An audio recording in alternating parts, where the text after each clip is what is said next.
The morning air hung heavy with humidity at Fort Bragg's most secure training facility, a restricted range nested deep within the sprawling military installation, accessible only to those with the highest security clearances. The rising North Carolina sun cast long shadows across the precisely maintained grounds, glinting off the polished steel and advanced optics of weapons that most Americans would never know existed. Captain James Hawkeye Harrison stood motionless, binoculars raised to his eyes, scanning the distant ridgeline, where targets would soon appear. At 45, Harrison was in the prime of his career, old enough to command respect, young enough to still outshoot nearly anyone on his team. 23 years of service had etched fine lines around his eyes, which had seen combat on 3 continents. His weathered face remained expressionless as he tracked the movement of shadows 2,000 yards distant. Behind him, the elite members of his Delta Force sniper unit prepared their weapons with the practiced precision of men who understood that milliseconds in millimeters made the difference between life and death. These weren't ordinary soldiers. Each had been selected from the finest shooters in the special operations community, then forged through training so demanding that even hardened Rangers and Green Berets often washed out. "Range is hot in 2 minutes," Harrison announced, his voice carrying the quiet authority that didn't require volume. "Cooper, take position 1, Martinez position 3.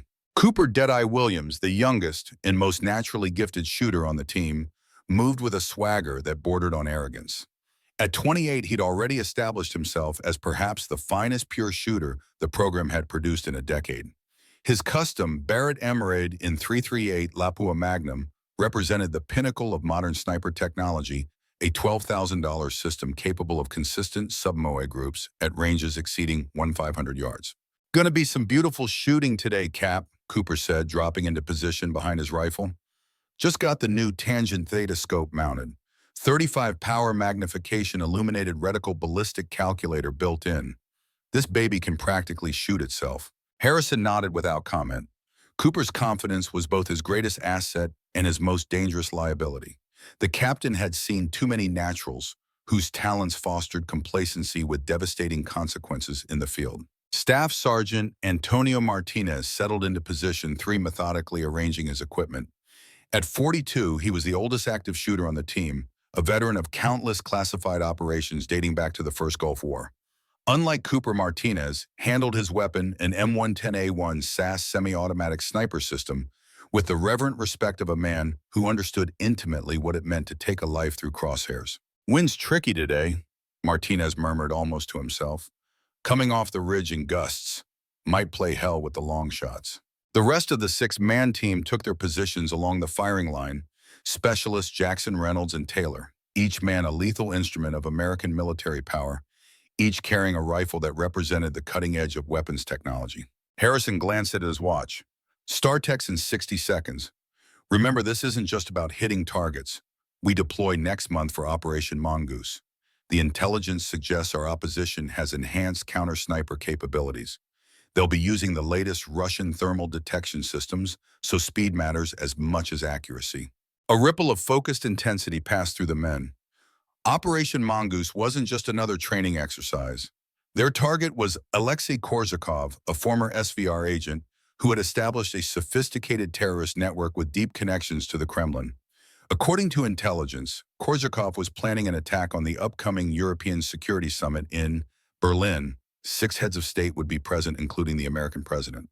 The radio on Harrison's hip crackled. "Hawkeye, this is command. Hold positions. Priority message incoming." Harrison frowned. Interruptions during qualification runs were rare and unwelcome. "Command, this is Hawkeye. Send your traffic. Be advised you're receiving a special advisor today. Direct order from General Maxwell. Advisor arrives in 30 minutes. Qualification run is postponed." The men exchanged glances.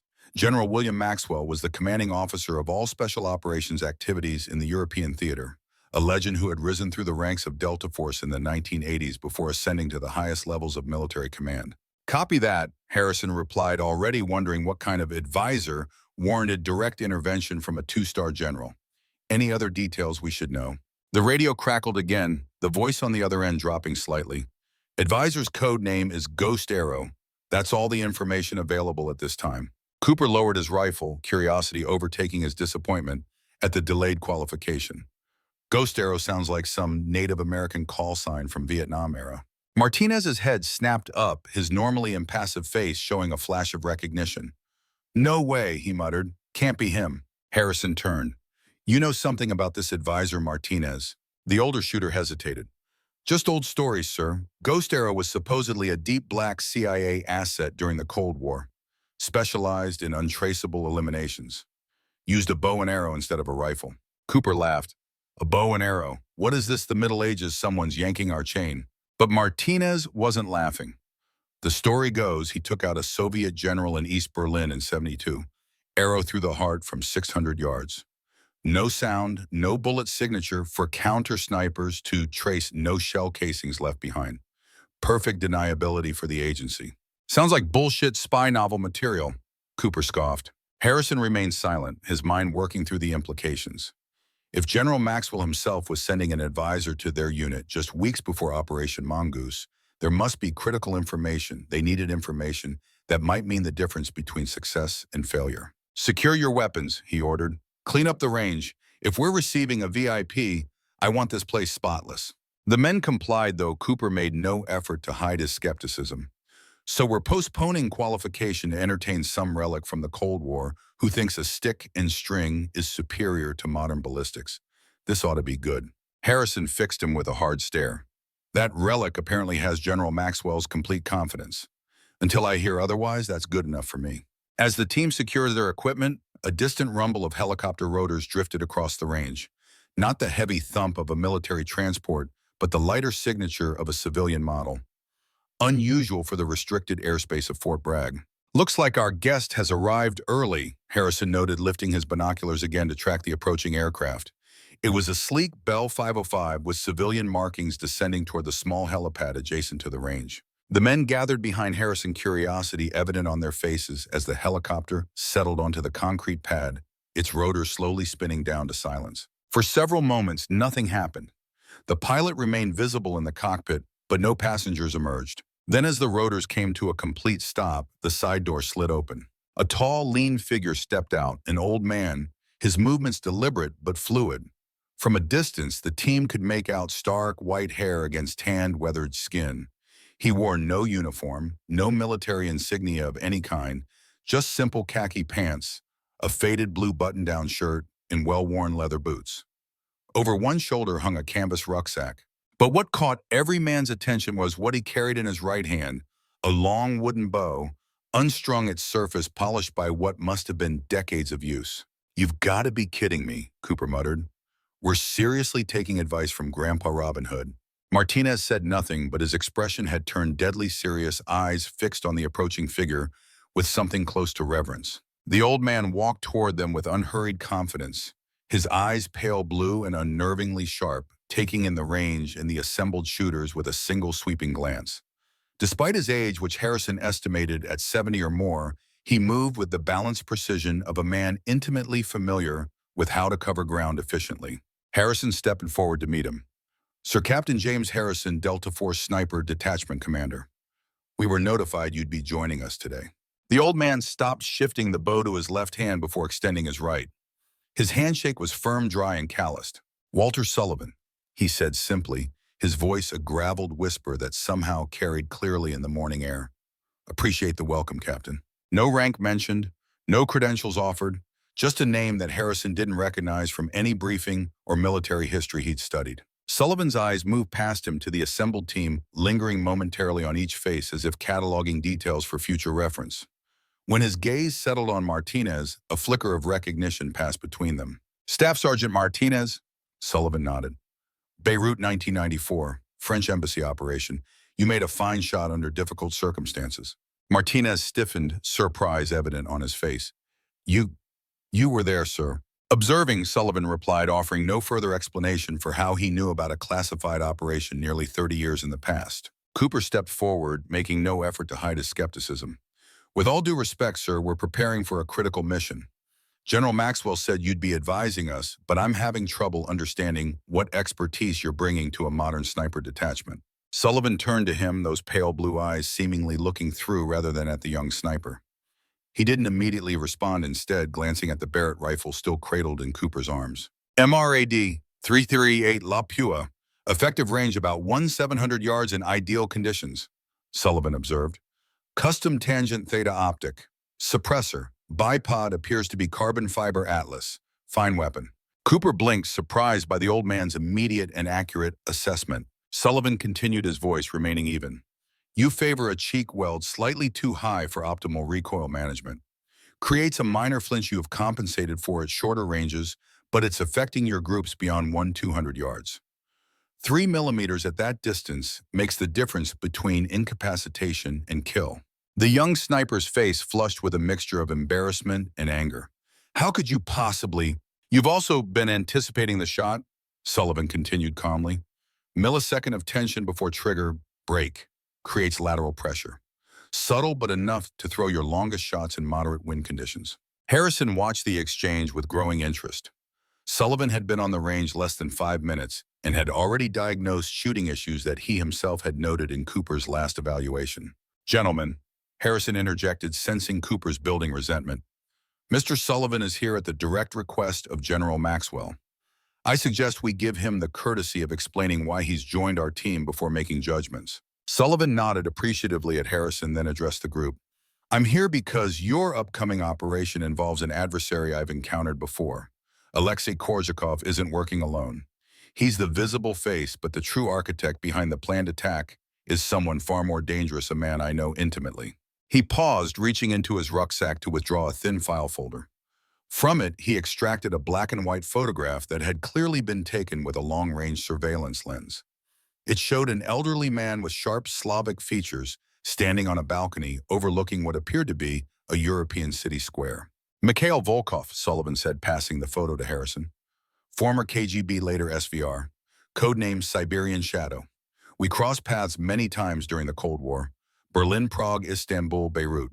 He was the Soviet Union's most effective assassin, responsible for at least 27 confirmed eliminations of Western assets between 1965 and 1991. Harrison studied the photograph, then passed it to Martinez. Intelligence briefing mentioned Korzhakov, but nothing about this man. Because officially, Mikhail Volkov doesn't exist, Sullivan explained. His operations were so compartmentalized that even within Soviet intelligence, fewer than 5 people knew his true identity. After the fall of the USSR, he disappeared. Most analysts presumed he died years ago. But he didn't, Martinez guessed, examining the photograph closely. Sullivan shook his head. 3 weeks ago, this photo was taken in Munich.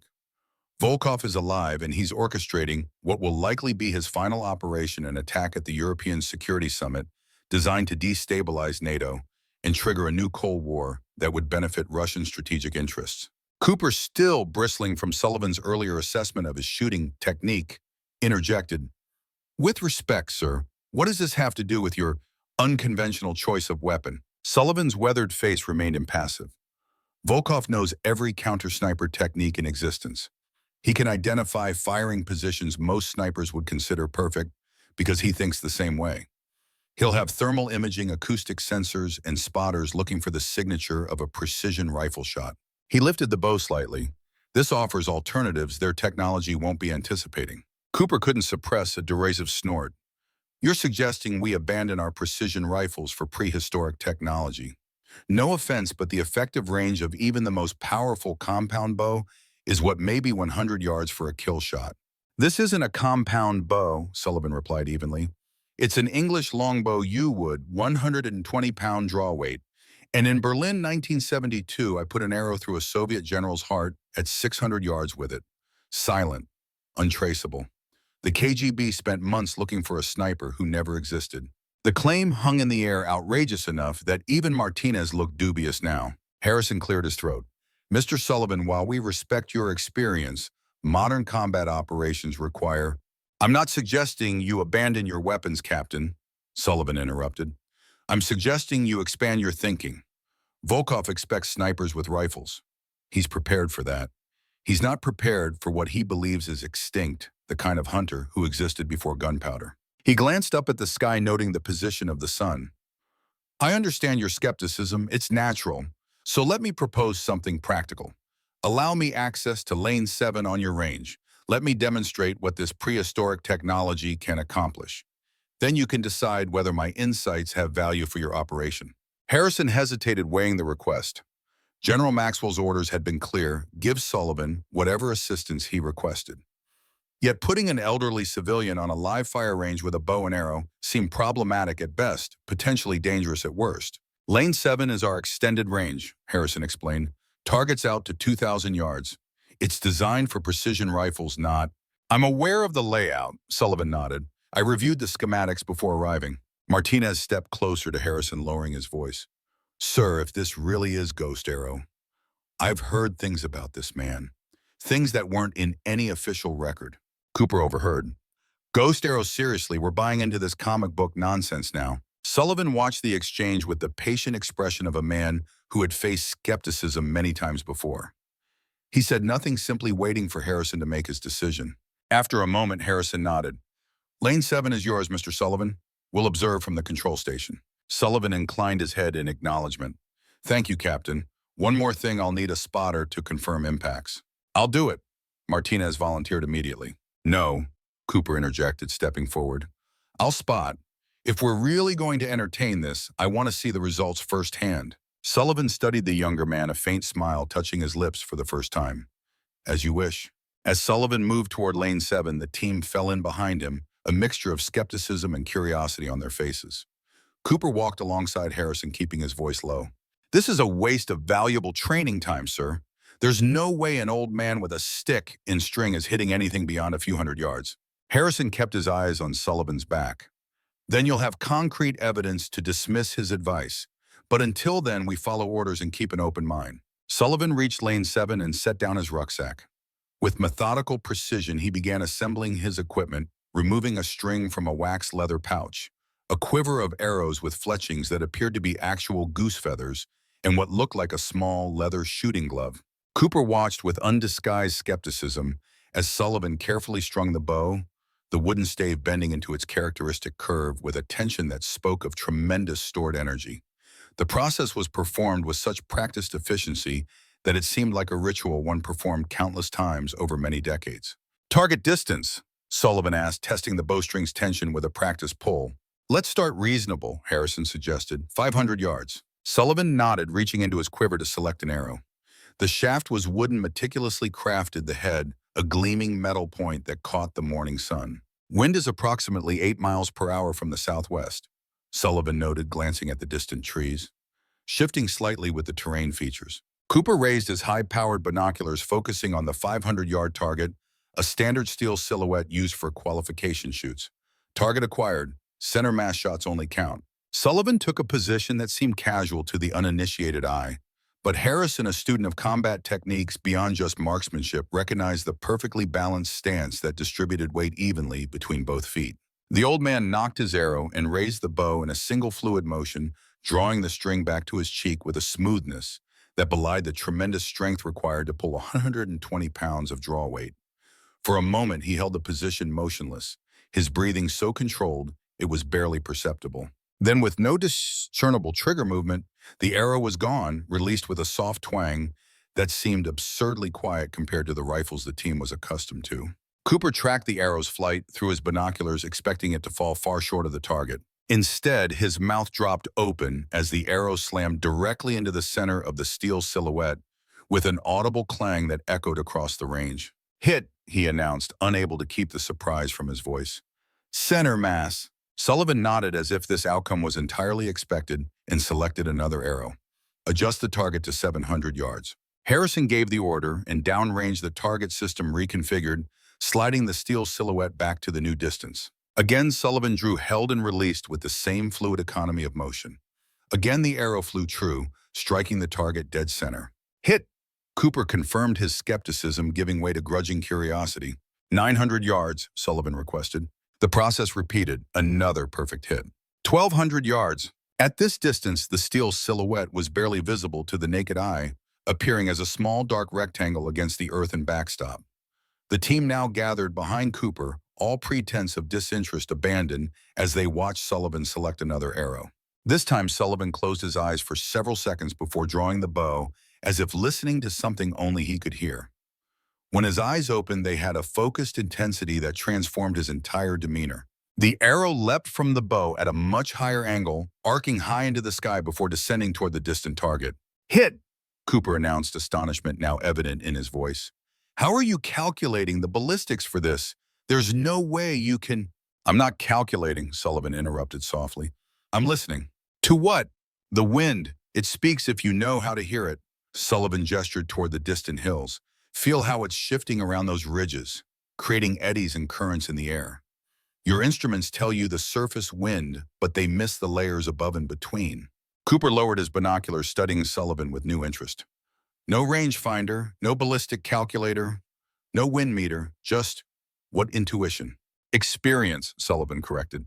Thousands of hours observing how arrows fly through moving air, how terrain affects wind patterns, how temperature changes the arrow's behavior. Harrison stepped forward. Impressive shooting, Mr. Sullivan. But with respect, even at 200 yards, modern rifles maintain excellent accuracy. Our mission parameters may require engagement distances approaching 2,000 yards. Sullivan nodded. The longest target on this range is at 1,852 yards. That would be a more relevant demonstration. A heavy silence fell over the group.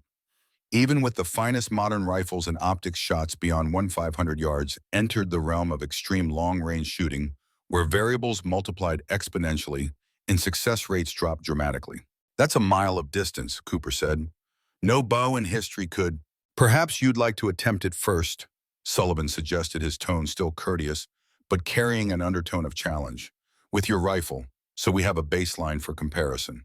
Cooper glanced at Harrison, who nodded his permission. Set the target to maximum distance, Harrison ordered. As the target system reconfigured, Cooper quickly retrieved his Barrett, setting up on the firing platform with practiced efficiency. Through his high-powered scope, the target was visible but small, a challenging shot even with the best equipment available. Cooper took his time consulting his portable weather meter, inputting data into the ballistic calculator mounted beside his scope. He adjusted his elevation turret, precisely settled into position, controlled his breathing, and squeezed the trigger. The rifle roared, the suppressor reducing but not eliminating the sharp crack of the .338 Lapua round, breaking the sound barrier. Miss Martinez announced, watching through a spotting scope. 2 feet left, 1 foot low. Cooper frowned, rechecking his calculations. He made minute adjustments, fired again. Miss, 1 foot right this time. A third shot, another miss. Cooper rose from position, frustration evident on his face. Winds shifting unpredictably in the canyon between here and target, throwing off standard ballistic calculations. Sullivan had watched quietly, his face impassive. Now he stepped forward. May I? Reluctantly, Cooper stepped aside, watching as the old man moved to the firing line. Sullivan stood motionless for nearly a minute, eyes closed, face lifted slightly, as if feeling the air currents against his skin. Berlin, 1968, he said softly, almost to himself. The first time I encountered Mikhail Volkov. He was a KGB security officer then, before his specialized training. We were both younger men still learning our craft. The team listened, suddenly aware that Sullivan was offering them a glimpse into a shadow history that existed in no official record. It was during the height of Cold War tensions. A Soviet physicist had made contact with CIA handlers, offering critical intelligence on their nuclear program. Extraction was arranged at an East Berlin safe house. Unknown to us, the physicist had been compromised. Sullivan opened his eyes, selecting an arrow from his quiver. As he spoke, he began his preparation ritual, checking the fletchings, testing the bowstrings tension. The Soviets sent their best. Volkov was point man on a KGB strike team tasked with eliminating both the physicist and the CIA extraction team. They surrounded the safe house. No warning, no demand for surrender, just an immediate assault. His voice remained calm, but his eyes had taken on a distant quality, seeing across decades rather than yards. I was positioned on a rooftop 600 yards away, providing overwatch. When the assault began, I had seconds to react. The CIA team was pinned down, outgunned, 4 men against 12. Sullivan knocked his arrow, but didn't yet raise the bow. I had a clear shot at the KGB commander Volkov. Traditional sniper protocol would have been to take the shot with my rifle. But a rifle shot would have given away my position to counter-snipers, compromise the entire operation. So I used the bow instead. He gestured toward the distant target, now barely visible at 1,852 yards. The distance was less than half of this. The arrow took him through the shoulder, not a kill shot. I was younger then, less certain in my judgment, but enough to disrupt the assault team. It bought time for our men to evacuate the physicist through a secondary exit. Sullivan raised the bow, drawing the string back with a smooth power that seemed impossible for a man his age. The U-wood bent into a perfect curve, storing tremendous energy. Volkov never saw what hit him, never heard it coming, but he knew. Later, he became obsessed with finding the archer who had wounded him, disrupted his perfect operational record. We played a deadly game of hunter and hunted across 4 continents for 20 years. He with his sniper teams, and technology me with this bow in the shadows. Sullivan held full draw effortlessly. His breathing controlled his focus absolute. The team watched in fascinated silence, aware they were witnessing something extraordinary. Your mission to stop Korzhakov isn't just about preventing a terrorist attack. Sullivan continued, his voice dropping nearly to a whisper. It's the final move in a game Volkov and I have been playing since before you were born. He knows I'm still alive. He's counting on me making an appearance. That's why your conventional approach will fail. He's prepared for it. Without further warning, Sullivan released the arrow. It shot skyward at a steep angle, climbing far higher than seemed reasonable, becoming a tiny dark speck against the blue sky before beginning its long descent toward a target nearly invisible at that distance. For several seconds, nothing happened. The men held their breath, straining to see the result through binoculars and spotting scopes. Then Martinez's voice broke the silence. Hit. Dead center. The arrow. It penetrated the steel plate. Cooper grabbed the spotting scope, his expression shifting from skepticism to disbelief. That's impossible.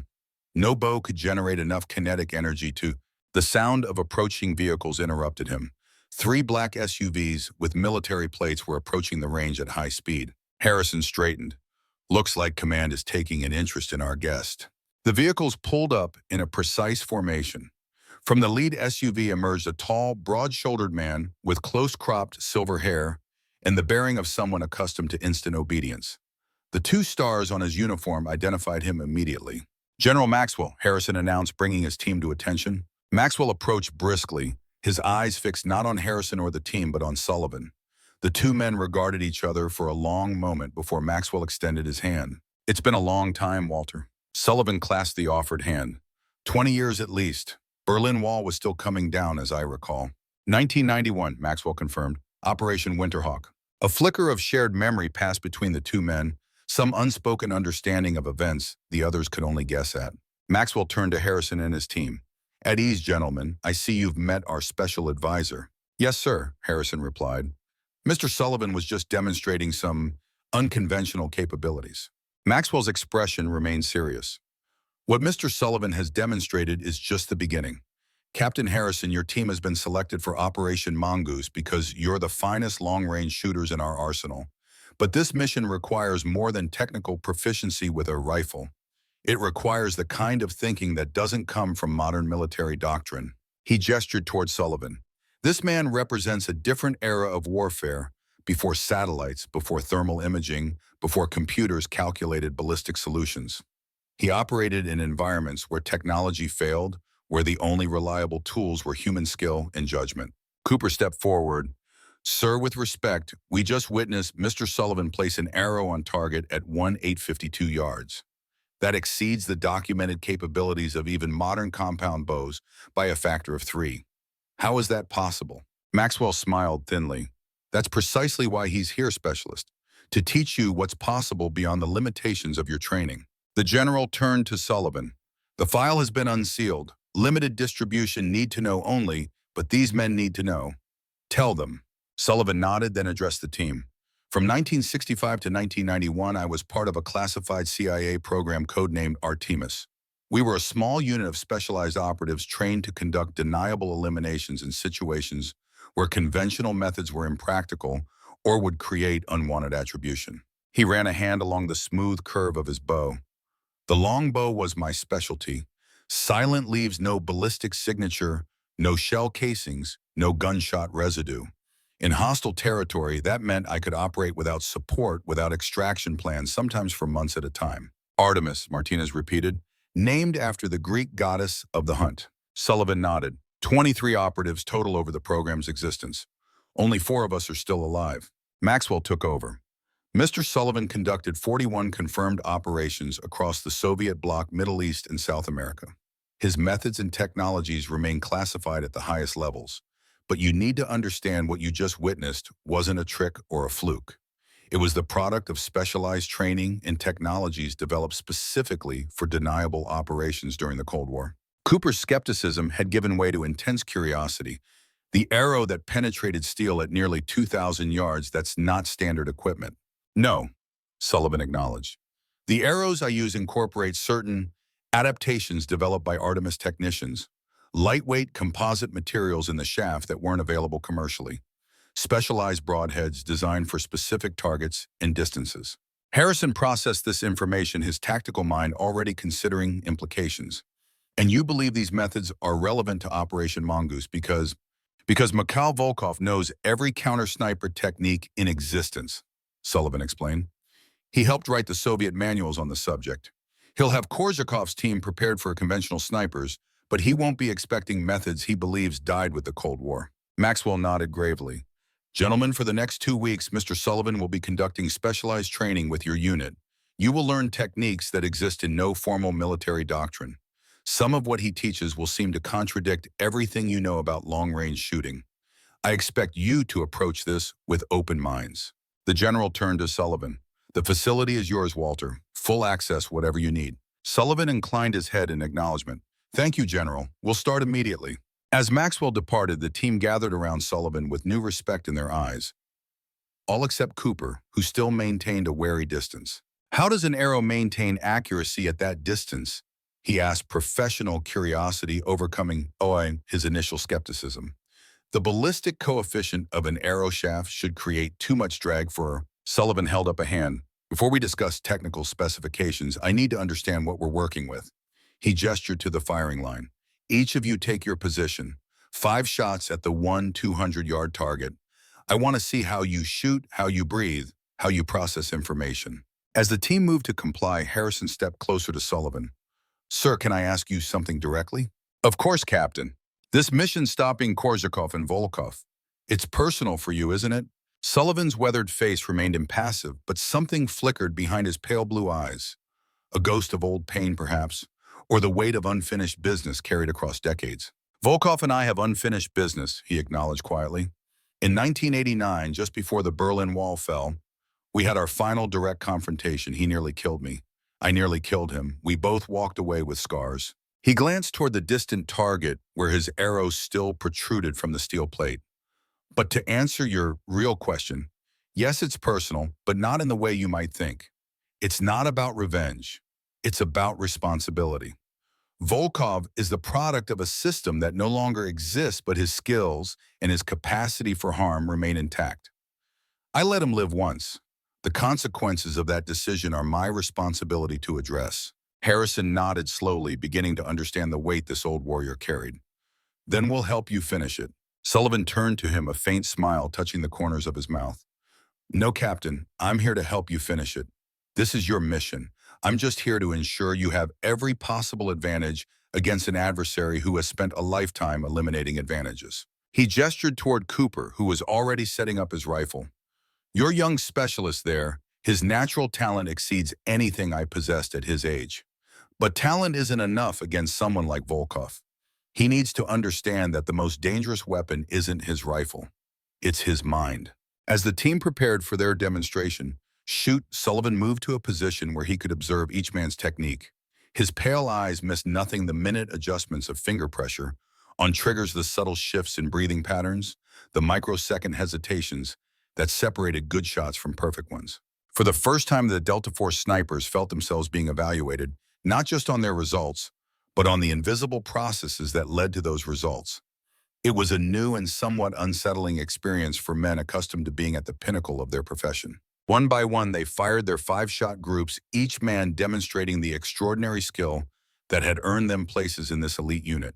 The results were impressive by any conventional standard: consistent sub-MOA groups at 200 yards, the kind of performance that would be considered exceptional even among specialized sniper units. Sullivan watched in silence until the last man had completed his sequence.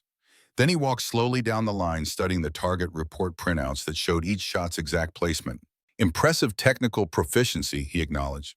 But I see the same weakness in each of you. You're shooting at targets, not hunting adversaries. Cooper frowned. The objective is to put rounds on target accurately. That's what we did. In a qualification shoot, yes, Sullivan agreed. But in Berlin, you won't be facing steel plates. You'll be facing an adversary who has survived dozens of attempts to eliminate him, who understands every aspect of your training because he helped develop the counters to it. He pointed to Cooper's target report. Your grouping is excellent. Textbook. And that's precisely the problem. I don't follow, Harrison interjected. Sullivan turned to address the entire team. Volkov doesn't just understand ballistics and counter-sniper operations. He understands psychology. When he examines a shooting scene afterward, he doesn't just measure shot groups, he reads the shooter's mind through those groups. He tapped Cooper's target again. This pattern tells him everything about you, your training, your equipment, even your personality. It's a signature as unique as a fingerprint. And once he has that signature, he knows how to find you. The implications of this statement settled over the group like a shadow. So what's the alternative? Martinez asked. Miss on purpose. Sullivan shook his head. No, the alternative is to stop shooting like a military sniper and start thinking like a hunter. To understand that your target isn't just an objective to be neutralized, it's an intelligent predator who is hunting you while you hunt him. He reached into his rucksack and withdrew a worn leather journal. From between its pages, he extracted a faded photograph, a surveillance shot showing a younger man with sharp Slavic features and cold, calculating eyes. Mikhail Volkov, East Berlin, 1972. Sullivan explained, passing the photo to Harrison. He was 34 years old, already KGB's most effective operative. We called him the Siberian Shadow because he seemed to appear and disappear like a ghost. The team gathered around to examine the image, a rare glimpse of a man who had existed primarily in the classified shadows of Cold War espionage. For 6 years, Volkov and I played a deadly game across Europe, Sullivan continued. He with his sniper teams and technology, me with my bow, and the skills Artemis had taught me. We never saw each other directly, never spoke, but we communicated through our operations, through the evidence we left behind for each other to find. Sullivan's voice took on a quality the men hadn't heard before, a mixture of professional respect and old enmity. He was the most dangerous adversary I ever faced. Not because of his skill with weapons, though that was formidable, but because of how he thought. He approached assassination not as a technical problem, but as a psychological one. He studied his targets for weeks, learning their patterns, their habits, their weaknesses. When he finally took the shot, it was almost an afterthought, the culmination of a plan that had been executed perfectly in every other aspect. Cooper handed the photograph back. With respect, sir, this man must be in his 80s now. Are we certain he's still operationally effective? Age changes methods, not capability, Sullivan replied. Volkov won't be pulling triggers himself anymore. He'll be the architect designing the operation, anticipating our countermoves. His physical capabilities may have diminished, but his mind remains his most dangerous weapon. Harrison nodded thoughtfully. So our training with you will focus on countering his operational methodology, not just improving our shooting. Precisely, Sullivan confirmed. We'll start with the fundamentals, how to move, observe, and think in ways he won't anticipate.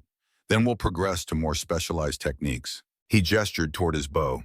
I don't expect any of you to become archers. That's not the point. The point is to understand that there are approaches to this problem that exist outside conventional military doctrine, approaches Volkov won't have countermeasures for. Cooper, still processing the implications of Sullivan's demonstration shot, asked the question that had been building since the arrow struck steel at nearly a mile's distance. That shot you made, can you teach us how you calculated it? For the first time, Sullivan smiled fully, an expression that transformed his weathered face, making him momentarily appear decades younger. I didn't calculate it, son. That's what I've been trying to explain. There are some things that can't be reduced to ballistic tables and formulas. He pointed toward those distant hills. The wind out there isn't just a variable to compensate for. It's a medium you can learn to work with, not against. It's a force that can carry your projectile further and more accurately than any mechanical adjustment. Sullivan turned to Harrison. Captain, with your permission, I'd like to begin formal training tomorrow at 600. Tonight I have some preparatory work to complete, studying each man's file, developing a customized program. Harrison nodded. Of course, sir. We'll have quarters prepared for you in the officers' section. Sullivan shook his head. No need. I prefer to sleep under the stars when weather permits. He glanced upward at the clear blue North Carolina sky. Old habits from field operations. Never did readjust well to walls and ceilings. As the team prepared to secure the range, Sullivan moved to retrieve his arrow from the distant target. Cooper fell in beside him, curiosity finally overcoming his initial skepticism. Sir, he began, choosing his words carefully. I owe you an apology. I made assumptions based on appearance and age that were clearly unwarranted. Sullivan continued walking his pace unhurried, but covering ground with efficient strides. No apology needed, specialist. Skepticism is healthy. Blind acceptance of extraordinary claims is dangerous in our line of work. Still, Cooper persisted. That shot, I've never seen anything like it. Even with the best modern equipment, that kind of accuracy at that distance is improbable, Sullivan finished for him. But not impossible. That's the first lesson you need to understand. The line between impossible and merely improbable is where operators like Volkov and I have lived our entire careers. They reached the target stand where Sullivan's arrow had penetrated nearly halfway through the quarter-inch steel plate. Cooper examined it with professional curiosity, noting the unique design of the broadhead and the composite construction of the shaft. Custom design, he asked. Sullivan nodded, carefully extracting the arrow. Artemis program developed specialized ammunition for various operational requirements. This particular design was optimized for maximum kinetic energy transfer over extreme distances. He handed the arrow to Cooper. Examine it. You won't find materials like this in any commercial arrow. Carbon fiber core with a titanium ceramic matrix outer layer. Broadhead is a tungsten carbide alloy with a crystalline carbon edge sharper than a surgical scalpel. Cooper turned the arrow in his hands, his expert eye recognizing the extraordinary craftsmanship. This is decades ahead of anything I've seen on the market. And decades old in development, Sullivan noted. Some technologies are classified not because they're new, but because they represent capabilities the government doesn't want widely known. He took the arrow back, inspecting it for damage before returning it to his quiver. Tomorrow I'll show you more, not just equipment, but techniques. The kind of techniques that might keep you alive when facing someone like Volkov. As they walked back toward the firing line, the setting sun cast long shadows across the range. Sullivan paused briefly, his eyes scanning the distant tree line with the focused intensity of a man who had spent a lifetime identifying threats before they materialized. "Something wrong, sir?" Cooper asked, his hand instinctively moving toward his sidearm. Sullivan shook his head slowly. "Just an old habit. Always check your surroundings at sunset and sunrise. The transitional light creates blind spots in both human vision and electronic surveillance." He resumed walking, but his voice took on a more serious tone. "Remember, this specialist, Cooper Volkov, isn't just a target or an adversary. He's a mirror. The techniques and technologies you rely on, he understands. The tactical doctrines you've been taught, he helped create counters for. To defeat him, you'll need to step outside the box your training has placed you in." Cooper nodded, beginning to understand the true nature of the challenge before them. "Is that what Artemis taught you, to think outside conventional parameters?" "Artemis didn't teach me," Sullivan corrected gently. "Artemis created me, took a promising young Army sniper and reconstructed him from the ground up. New identity, new capabilities, new ways of thinking. Walter Sullivan didn't exist before 1965. He was built for a specific purpose, to operate in environments where conventional methods failed." The implications of this statement were profound, that the man walking beside Cooper was in some fundamental sense a creation of the Cold War's darkest operations. And Volkov, Cooper asked, was he created the same way? Sullivan's expression hardened almost imperceptibly. The KGB's Department 5 had their own version of Artemis. Volkov was their greatest success. Where I was designed to be a ghost, he was designed to be a shadow. Different approaches to the same operational requirement, deniable elimination of high-value targets. They rejoined the rest of the team, who were securing equipment and preparing to return to the barracks. Harrison approached Sullivan with a satellite phone in hand. "Sir General Maxwell is requesting a private briefing with you at 2000 hours. He says there have been developments." Sullivan accepted the phone. "Thank you, Captain. I'll make contact." He turned to address the entire team. "Rest well tonight, gentlemen. Tomorrow begins the most intensive training of your careers. You'll learn things that exist in no manual-faced challenges that test more than just your shooting skills." As the team dispersed, Sullivan remained at the firing line, his tall figure silhouetted against the deepening twilight. He unstrung his bow with the same careful precision with which he had strung it earlier, each movement deliberate and economical. Martinez lingered behind, watching the old warrior with undisguised respect. "Sir," he ventured, "the stories about Ghost Arrow, about you, they've circulated in special operations circles for decades. Most of us thought they were myths." Sullivan smiled faintly as he secured his equipment. "The best cover stories contain elements of truth wrapped in layers of impossibility, Sergeant Martinez. makes people dismiss the whole thing. But the shot we saw today that was real. As real as the target it hit, Sullivan confirmed. Tomorrow you'll see more. Not to impress you, but to prepare you, because Mikhail Volkov is also very real, and the threat he represents extends far beyond one terrorist attack. Martinez hesitated, then asked the question that had been forming since Sullivan's arrival. You and Volkov, it seems personal between you, like there's history beyond just opposing sides in the Cold War. Sullivan paused in his preparations, his weathered hands going still on the bow. For a long moment he was silent, as if weighing how much to reveal. Berlin, 1989. He finally said, his voice dropping to little more than a whisper. The wall was about to fall. The Cold War was ending. Both our respective agencies were scaling back operations, destroying evidence, creating deniability for decades of shadow warfare. He slipped the unstrung bow into its canvas case. Volkov and I had our final direct confrontation. Not a shooting engagement, something more intimate. Hand-to-hand combat in an abandoned warehouse near Checkpoint Charlie. Two men who had hunted each other for 20 years finally face to face. Martinez listened, intently aware he was hearing a piece of classified history that existed in no official record. I should have killed him, Sullivan continued, his pale eyes distant with memory. Had the opportunity, but I hesitated. The wall was coming down, the war was ending. It seemed unnecessary, a relic of a conflict that was dissolving before our eyes. He looked directly at Martinez. It was the only professional mistake I ever made, not taking that final shot, because Volkov wouldn't have hesitated, didn't hesitate. The only reason I survived was luck and training. Sullivan touched the left side of his chest, a gesture so subtle it would have been missed by less observant eyes. His knife found my heart, would have killed me if not for a titanium plate Artemis had placed there years earlier after a previous injury. Even so, I nearly bled out before extraction. He secured the last of his equipment. That's why it's personal, Sergeant.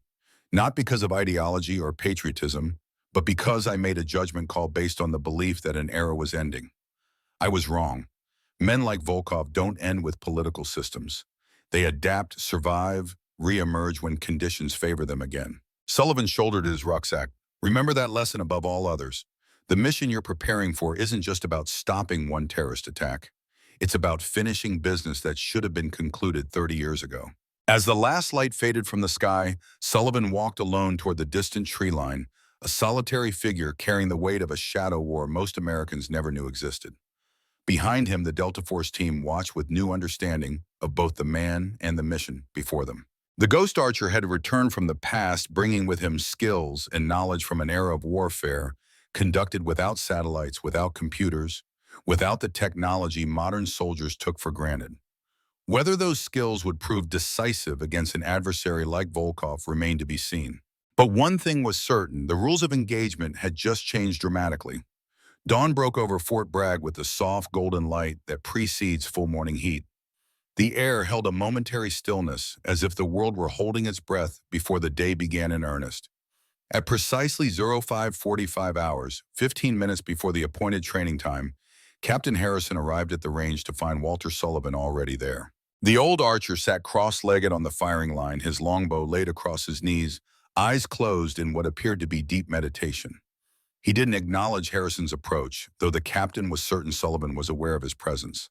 There was something about the old man that suggested he missed nothing, a lifetime of hypervigilance honed to instinct. Harrison kept a respectful distance, using the time to prepare the range. He hadn't slept well. Sullivan's impossible shot had replayed in his mind throughout the night, challenging everything he thought he knew about the physics of projectile weapons. More disturbing were the implications about the mission ahead, that their target was not just a terrorist facilitator, but a Cold War ghost with decades of counterintelligence experience. At 0600 sharp, the rest of the team arrived. Cooper led the group, his usual swagger tempered slightly by yesterday's demonstration. He carried his Barrett with the reverence of a knight bearing a sword, the weapon and extension of his identity.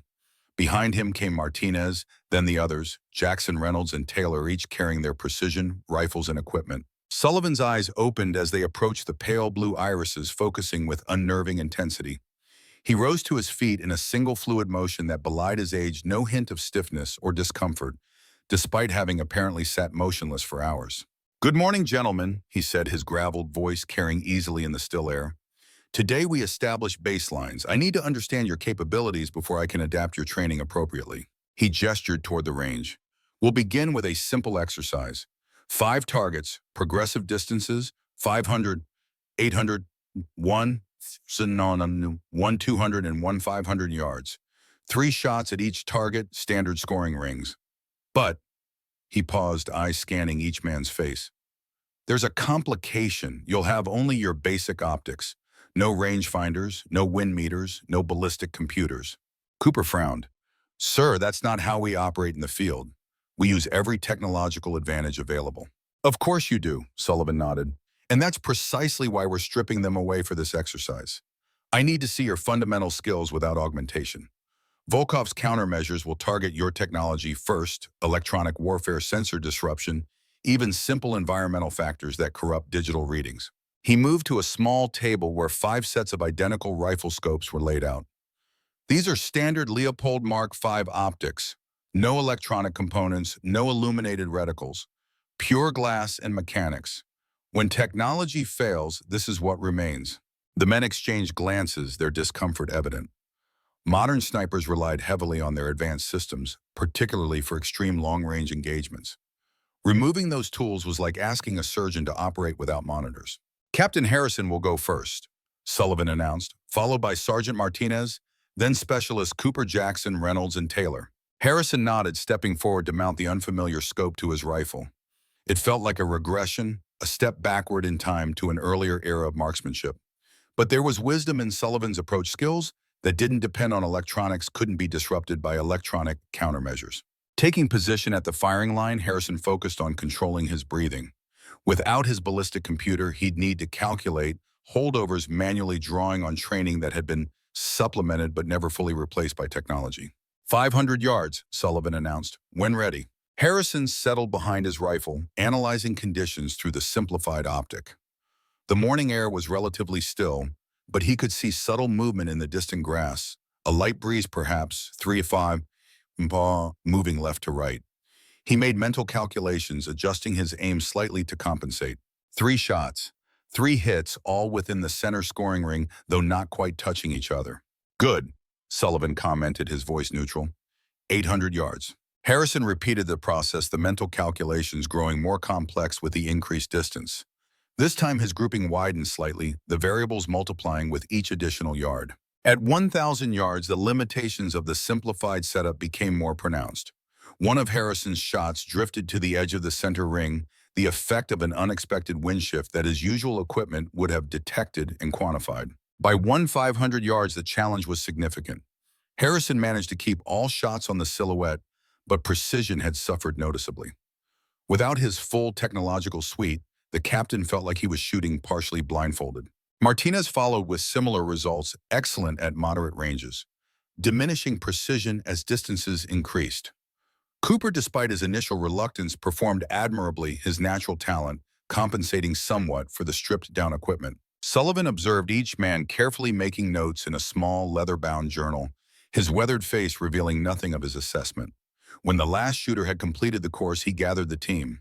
Impressive fundamentals, he acknowledged, but I noticed a consistent pattern. Each of you began to struggle beyond 1,000 yards, not because your marksmanship is lacking, but because you've become dependent on your technology to manage complex variables. He turned to Harrison, a captain at 1,500 yards. You compensated for the surface wind, but missed the thermal current rising from the valley floor. It shifted your final shot by approximately 3 inches. Harrison blinked in surprise. He hadn't even considered that factor. Sullivan continued addressing each man in turn, identifying subtle factors they'd missed. Air density changes, mirage effects, the influence of the Earth's rotation at extreme distances. Factors their technology typically calculated automatically, but which now required direct perception and experience. Tomorrow, Sullivan said, I'll demonstrate an alternative approach, but first I want each of you to experience something. He retrieved his bow and a single arrow. Cooper, would you do the honors? Set the target at 1,000 yards. The young sniper complied, his earlier skepticism now tempered by genuine curiosity. Sullivan knocked his arrow but did not immediately draw. Instead, he closed his eyes, his face tilted upward slightly, as if sensing something invisible to the others.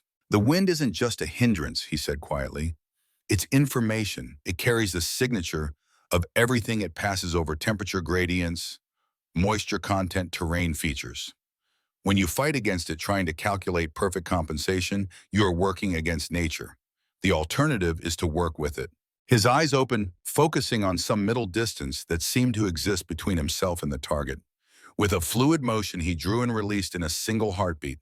The arrow arced high, much higher than seemed necessary, riding the invisible currents of air like a leaf on water.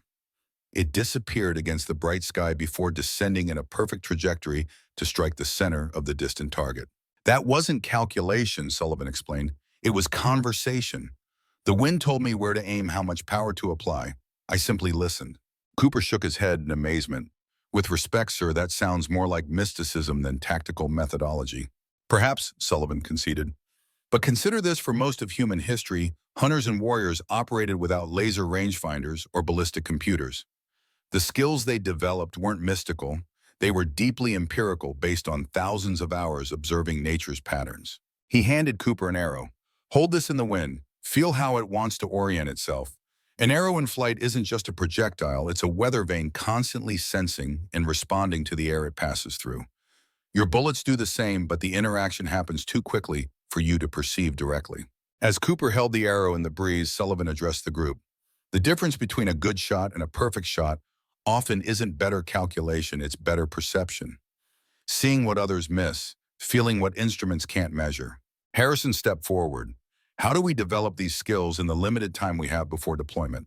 Sullivan's weathered face broke into a rare smile. The same way I did, Captain. By removing the crutches and forcing adaptation. He gestured toward the distant hills. This afternoon, we begin environmental immersion. 6 hours in the field with no technology except your rifles. Reading the land, the sky, the wind. Learning to see what your machines have been seeing for you. Cooper groaned quietly. 6 hours watching grass blow in the wind. With all respect, sir, how does this prepare us for a tactical operation? Sullivan's smile faded his eyes, taking on the hard intensity they'd glimpsed yesterday. Specialist Cooper, when your thermal imaging fails, when your rangefinder gives false readings, when your communications are jammed and you're lying in an exposed position with a high-value target in your sights, and Volkov's counter-snipers hunting for your signature, what will you rely on then? The question hung in the air unanswerable. Prepare your equipment, Sullivan continued. Rifles only, no electronics. We move out in 30 minutes. As the team dispersed to prepare, Martinez approached Sullivan. Sir, may I ask you something about Volkov? Sullivan nodded once, an economical gesture. You mentioned he was Department VI. I've heard rumors about that section of the KGB, but nothing concrete. There's a reason for that, Sullivan replied. Department V was officially designated as executive action, a euphemism for assassination. But its actual scope was much broader. They pioneered psychological operations designed to destroy targets without physical violence. Character assassination, engineered scandals, blackmail schemes so subtle the victims never realized they were being manipulated. His voice dropped lower. Volkov's genius was blending these approaches. He could eliminate a target physically while simultaneously destroying their legacy, their reputation, even altering how history would remember them. It wasn't enough for him to kill, he needed to erase. Martinez absorbed this soberly. And you believe he's planning something similar at the summit? I believe Korzhakov is the weapon, not the strategist, Sullivan confirmed. The attack will have Volkov's signature layers within layers, contingencies for every possible response. Physical damage will be only the beginning. The real target is trust between allies, between governments and their people. The implications settled over Martinez like a shadow. This wasn't just about preventing a terrorist attack. It was about stopping a master manipulator from sowing discord that could last for generations. 30 minutes later, the team assembled at the edge of the range. Sullivan had changed from his casual attire into more practical field clothing, faded olive green pants, a long-sleeved thermal shirt, despite the growing heat, and well-worn hiking boots. His bow was secured to his rucksack, the quiver of arrows accessible at his hip. He carried no visible electronics, not even a watch. We'll be moving through varied terrain, Sullivan explained. Forest, open meadows, streambed, and ridgeline. Approximately 10 miles total. At random intervals, targets will present themselves. Some obvious, some not. Your task is simple: identify and engage without technological assistance. Harrison distributed paper maps, no GPS, no digital navigation aids. What about communications, he asked. Hand signals only, Sullivan replied. Consider all radio frequencies compromised. With that, he turned and moved into the tree line with a quiet grace that seemed at odds with his age. The team followed, adjusting to the sudden transition from the controlled environment of the range to the organic chaos of the forest. Sullivan set a pace that was neither rushed nor leisurely, the steady rhythm of someone accustomed to covering distance efficiently. He moved almost silently through the underbrush, his footfalls seeming to find natural gaps in the forest debris. Occasionally, he would pause, head tilted slightly before adjusting their course by a few degrees. Cooper, bringing up the rear with Jackson, whispered, "Is he actually navigating by sound?" Jackson shrugged. "Man's like something out of Last of the Mohicans." After nearly an hour of steady movement, Sullivan raised his hand, the team halting immediately. He pointed silently toward a distant clearing, barely visible through the trees. Harrison raised his binoculars, scanning the open space. Nothing appeared unusual: tall grass swaying in the breeze, a few scattered wildflowers, the buzz of insects in the summer heat. Sullivan moved closer to Harrison, his voice a bare whisper. "Target acquisition exercise. What do you see?" Harrison continued scanning. "Clear field approximately 300 yards across. No visible targets." "Look again," Sullivan urged. "Not for what's there, but for what shouldn't be." The captain refocused, methodically examining each sector of the clearing. Then a subtle irregularity in the grass movement, a pattern that didn't match the natural wind flow. Something was disturbing the vegetation from beneath. "There's something moving under the grass," Harrison murmured. "Southwest quadrant, approximately 275 yards from our position." Sullivan nodded approvingly. "Good, that's your target. Remote-controlled training drone designed to mimic human heat signature and movement patterns. Engage when ready." Harrison signaled to Cooper, who moved up with his rifle. Without his usual suite of detection equipment, Cooper was forced to rely solely on visual observation. He settled into position, breathing controlled, eye to scope. "I've got something," he muttered. "Movement, but I can't establish a clear firing solution. No defined target area." Sullivan knelt beside him. "You're looking for a conventional target: human silhouette, center mass, identifiable threat indicators. That's not always what you'll get. Sometimes all you have is a disturbance in the natural pattern, a sense that something doesn't belong." He pointed to a specific area where the grass moved against the prevailing wind. "That's your shot. Not at what you can see, but at what you can perceive." Cooper adjusted his aim, focusing on the anomalous movement pattern rather than a defined target. He exhaled slowly, then squeezed the trigger. The rifle cracked, the sound oddly muffled by the dense forest. Downrange, a mechanical whirring followed by silence indicated a hit.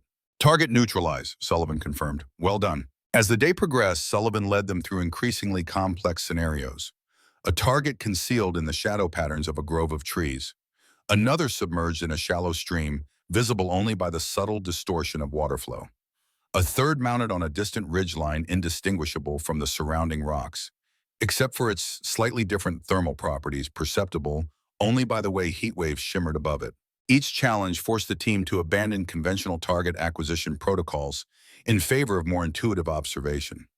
By mid-afternoon, even Cooper had begun to adapt his natural talent, finding new expression in this more primitive approach. They stopped for a brief rest near a rocky outcropping that provided shade from the now intense sun. Sullivan removed a canteen from his rucksack, taking a measured drink before passing it to Harrison. "You're adapting well," he acknowledged, "especially Cooper. His instincts are excellent when he stops overthinking." Harrison nodded, sweat tracking through the dust on his face. "He's always been gifted, sometimes too aware of that fact." Sullivan's eyes crinkled slightly. "Reminds me of myself at that age. Before Artemis. Before I learned that talent without discipline is just unrealized potential." He gazed toward the distant mountains, his expression momentarily distant. "Berlin, 1972, my third year with the program. I was assigned to monitor a meeting between a Soviet arms dealer and representatives from a terrorist organization gathering intelligence, only no direct action authorized." The team listened intently, recognizing that Sullivan was sharing operational history that existed in no official record. The meeting was in an abandoned factory in East Berlin. I was positioned in a bell tower, 600 yards away, perfect overwatch position. But there was something wrong, a tension in the air, patterns of movement that didn't align with the intelligence brief. Sullivan's voice remained steady, but his eyes had taken on the thousand-yard stare of a man revisiting memories that never fully faded. "I realized too late it was an ambush. The Soviets had compromised our intelligence. 3 of our field agents were walking into a trap. Standard protocol would have been to abort, maintain cover, preserve deniability." He looked directly at Cooper. but sometimes protocol gets people killed. I made a choice, used my bow, took out the Soviet security team leader with a shot that by all conventional metrics should have been impossible. The sound of his fall alerted our agents, gave them the seconds they needed to react. Sullivan leaned forward slightly. That shot wasn't about calculation or equipment.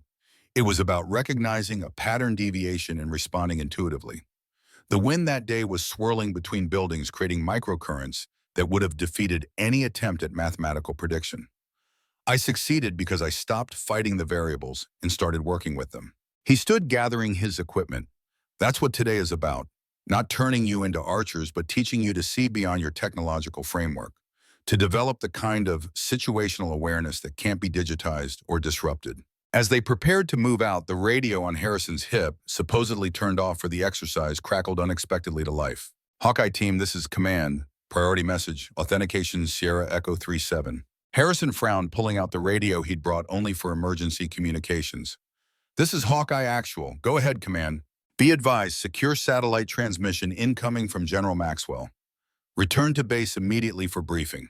Sullivan's expression had changed, the relaxed intensity of the training exercise replaced by the focused alertness of an operator receiving actionable intelligence. Something's happened, he said quietly. The timetable has accelerated. The return journey was direct and swift, Sullivan setting a pace that would have been challenging for men half his age. They reached the base as the sun was beginning to set, casting long shadows across the training facility. General Maxwell waited for them in the secure briefing room, his usually composed face showing signs of strain. As the team filed in, Maxwell nodded to Sullivan. Walter, circumstances have changed. Sullivan returned the nod. Volkov made his move. Not directly, Maxwell replied, activating a display screen on the wall, but his fingerprints are all over this. The screen showed surveillance footage from what appeared to be a European city center. Timestamp indicated it was from earlier that day. Munich 1400 hours local time, Maxwell explained. Alexei Korzhakov was observed meeting with this man. The camera zoomed in on an unremarkable middle-aged man in a business suit. This is Stefan Reinhardt, security coordinator for the European Security Summit. He's responsible for all protective details, access protocols, and contingency planning. The implication was immediately clear. They're compromising security from within, Sullivan stated. Maxwell nodded grimly. Exactly, but there's more. He switched to another piece of footage, this one showing Reinhardt entering a nondescript apartment building. Reinhardt proceeded to this location where he spent 27 minutes before departing. Our assets were unable to determine who he met with, but the general hesitated, glancing at Sullivan. Facial recognition picked up this. A new image appeared, a partial capture of an elderly man visible for just a split second through a window. The image was blurry, the angle awkward, but there was no mistaking the sharp Slavic features. Volkov, Sullivan confirmed, his voice tight. He's personally handling the operation. Maxwell turned to this team. This changes everything. The summit begins in 9 days, not 3 weeks as originally planned. Security protocols are being implemented as we speak, which means whatever Volkov and Korzhakov have planned, it's already in motion. He focused on Harrison. Captain, your deployment has been moved up. You'll depart for Berlin in 48 hours. Cooper stepped forward. Sir, with respect, we're nowhere near ready. We've just begun specialized training with Mr. Sullivan. I'm aware, Maxwell replied, which is why Mr. Sullivan will be accompanying you to Berlin as a special advisor. A heavy silence fell over the room. Sullivan, who had been studying the surveillance images with intense focus, turned to Maxwell. You know he'll be expecting me.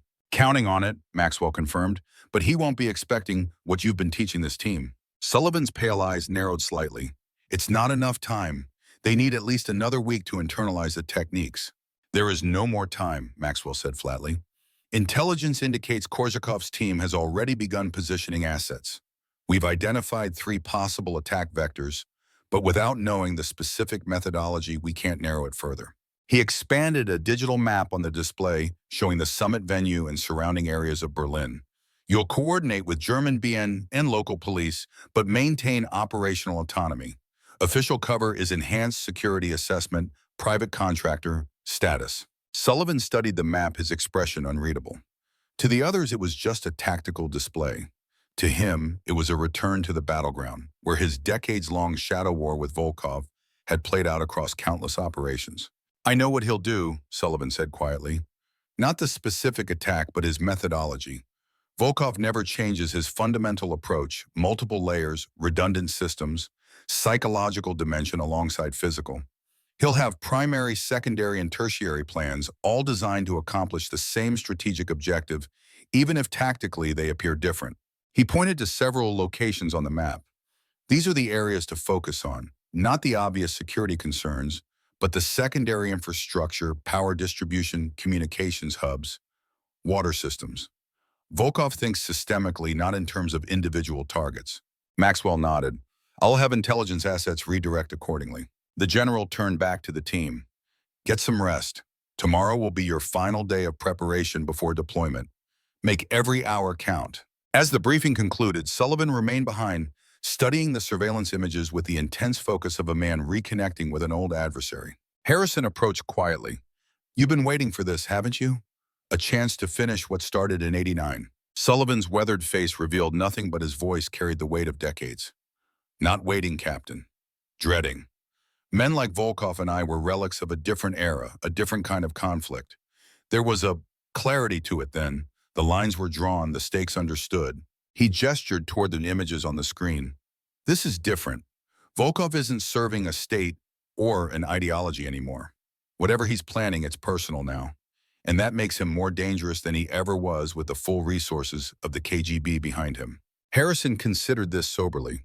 You know him better than anyone. Can we stop him? For the first time since they'd met him, Sullivan's confidence seemed to waver. I don't know. The man I knew, yes. But this version of Volkov operating independently with nothing left to lose, that's an adversary I've never faced. His pale eyes fixed on the blurry image of his old nemesis. One thing I do know, Captain.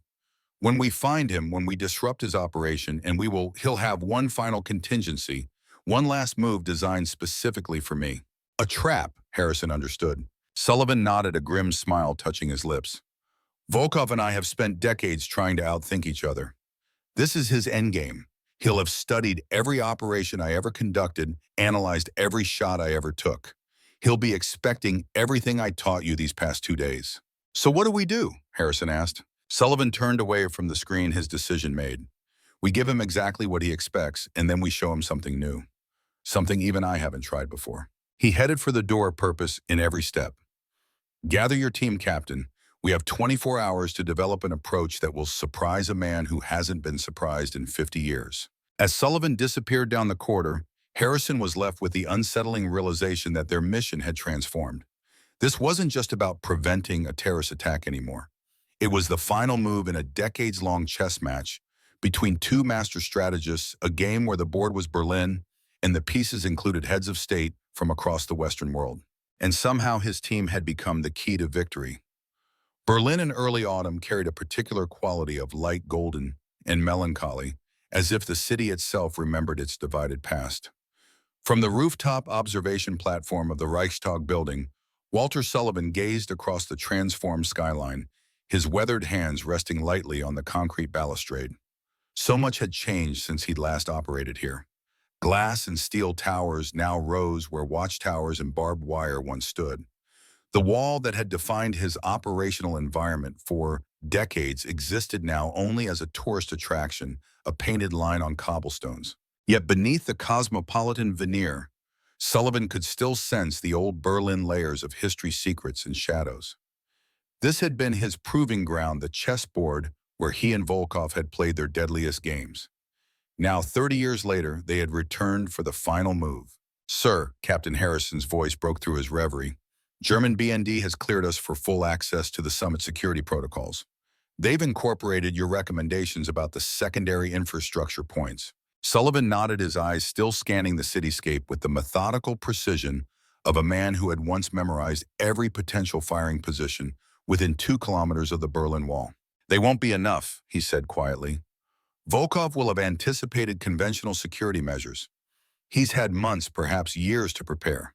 Harrison leaned against the railing beside the older man. The team is ready. Whatever you showed us in those last 24 hours at Fort Bragg, it changed things. Cooper especially.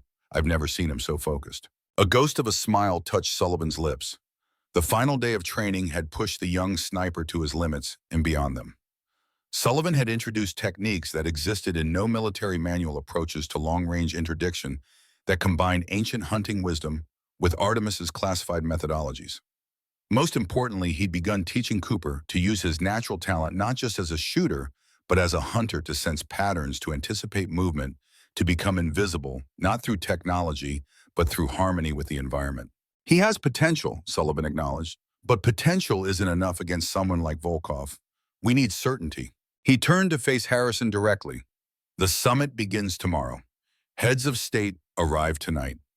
We have 12 hours to identify Volkov's attack vector before security lockdown. Harrison's satellite phone vibrated.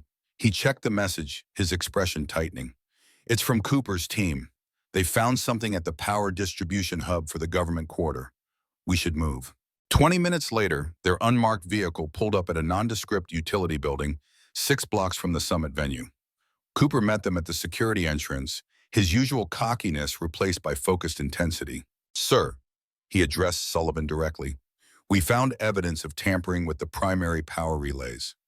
Subtle would have passed standard security sweeps, but consistent with what you described about Volkov's methodology. Inside, Martinez was examining a circuit panel with a specialized scanner.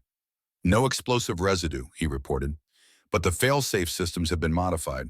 In the event of a power surge or outage, the backup generators would be delayed by approximately 45 seconds. Sullivan studied the modified circuitry, his expression unreadable. It's a setup, he said after a moment. Too obvious. Volkov would never leave evidence this detectable even to trained observers. Harrison frowned. You think he wanted us to find this? I know he did, Sullivan replied. This is misdirection designed to focus our attention here, while the actual attack comes from another vector entirely. He stepped back, surveying the room with new perspective. But it's more than that. This is a message, for me. Cooper looked skeptical. A message in circuit breakers. Sullivan's pale eyes narrowed. 45-second delay on the backup systems. East Berlin, 1974. I eliminated a Soviet arms dealer at a warehouse near Checkpoint Charlie. When I triggered the power outage as my exit strategy, the emergency generators engaged exactly 45 seconds later, nearly trapping me.